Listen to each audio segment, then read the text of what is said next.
Good morning friends. ஜெபிக்கலாம் வாங்க என்ற குடும்ப ஜெபத்துக்குள்ளாக நான் உங்களை வரவேற்கிறேன். நான் ரெவரண்ட் சேரா இப்ராஹிம். இந்த நாளுக்குரிய வாக்குத்தத்த வசனத்தை நாம் வாசிக்க கேட்போமாக. 2 ராஜாக்கள் 20வது அதிகாரம் 5வது வசனம்.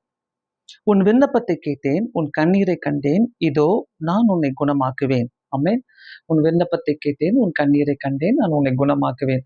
யார் யாரெல்லாம் இன்னைக்கு இந்த நாளில புதிய நாளில ஒரு சோகத்தோடு, ஒரு கவலையோடு, ஒரு கஷ்டத்தோடு, வியாதியோடு இருக்கிறீங்களோ, மன கஷ்டத்தோடு இருக்கிறீங்களோ, ஆண்டவரை நோக்கி ஜெபம் பண்ணுங்க. உன் விண்ணப்பத்தை கேட்டேன், உன் கண்ணீரை கண்டேன், உன்னுடைய ஜெபத்துக்கு நான் செவிசாய்ப்பேன் என்று சொல்லுகிற தேவன் கண்டிப்பாக நமக்கு பதிலை தரக்கூடிய தேவனாய் இருக்கிறார். விசுவாசத்தோடு நம்ம ஆண்டவரை நோக்கி ஜெபிப்போமாக. பரலோக பிதாவே, இந்த அருமையான நேரத்துக்காக நன்றி செலுத்துகிறோம் ஆண்டவரே. இந்த புதிய நாளுக்காக உமக்கு ஸ்தோத்திரம் அப்பா. ஆண்டவரே, நீர் கொடுத்த இந்த நாளிலே இயேசு சுவாமி ஒருத்தரும் சுகமாய் ஆண்டவரை இருக்க உதவி செய்யுங்க. உன் கண்ணீரை கண்டேன், உன்னை குணமாக்குவேன் ஆண்டவரே சொன்ன தேவன் ஆண்டவரே. ஏசப்பா, உன் விண்ணப்பத்தை கேட்டேன் என்று சொன்ன தேவன் ஆண்டவரே. யாரெல்லாம் உம்மை நோக்கி கூப்பிட்டார்களோ இந்த விண்ணப்பத்தை கேட்கிற தேவனாய் இருக்கிறீர், அதற்காக ஸ்தோத்திரம் ஆண்டவரே. இந்த நாளிலே ஆண்டவரே, ஒவ்வொருத்தருக்கும் ஆண்டவரே நல்ல சுகபல ஜீவனை தாங்க. முக்கியமாக ஆண்டவரே, வியாதி படிகள் இருக்கிறவங்களுக்காக நாங்கள் ஜெபிக்கிறோம். உன்னை குணப்படுத்துவேன் என்று சொன்ன தேவன் ஐயா, எத்தனை அற்புதங்களை நீ செய்திருக்கிறீர் ஆண்டவரே.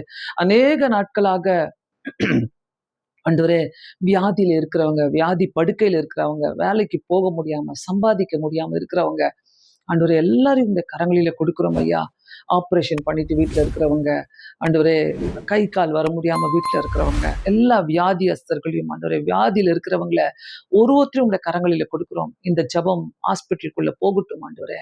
அநேக வியாதியஸ்தர்களை சுகப்படுத்தட்டும். உன்னை குணமாக்குவேன் என்று சொன்ன தேவன் ஐயா, உன் நோக்கி கூப்பிடுறவங்களுக்கு நீர் குணப்படுத்த வேண்டுமா ஜெபிக்கிறேன். உன் விண்ணப்பத்தை கேட்டேன், உன் கண்ணீரை கண்டேன் என்று சொன்ன தேவன் ஆண்டவரே. மன கஷ்டத்துல இருக்கிறவங்க, மனவியாதியில இருக்கிறவங்க ஆண்டவரே, மென்டலி எசு சுவாமி ஆண்டவரே, பிசிக்கலி ஆண்டவரே, யாரெல்லாம் ஆண்டவரே பலவீனமா இருக்கிறாங்களோ, சோகத்தோடு இருக்கிறாங்களோ, கர்த்தர் அவங்களெல்லாம் சுகப்படுத்துங்க.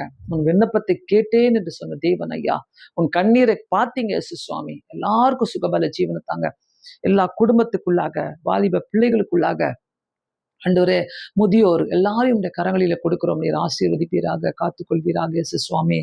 ஆண்டவரே, எல்லா ஊழியக்காரர்களோடும் கரம் இருக்கட்டும் ஆண்டவரே. எஸ் சுவாமி, நீங்க பாதுகாத்துக் கொள்ளுங்க ஆண்டவரே. விசாக்காக, வேலைக்காக, இன்டர்வியூக்காக எஸ் சுவாமி, பிஆர்க்காக காத்து கொண்டிருக்கிறவர்களுக்காக ஜெபிக்கிறோம். கர்த்தர் அவளுடைய விண்ணப்பத்தை கேட்டு இருக்கிறீர் ஐயா. ஏற்ற நேரத்தில் நீர் பதில் கொடுக்க வேண்டுமா ஜெபிக்கிறேன்.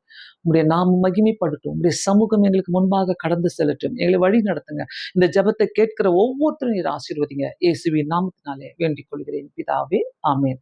கர்த்தர் நம்முடைய கண்ணீரை பார்த்திருக்கிறார், விண்ணப்பத்தை கேட்டார், உங்களை குணமாக்க வல்லவராயிருக்கிறார். அவரை நம்பி வாழும் போது அவர் கைவிட மாட்டார். God bless you all. Thank you so much. Have a blessed day.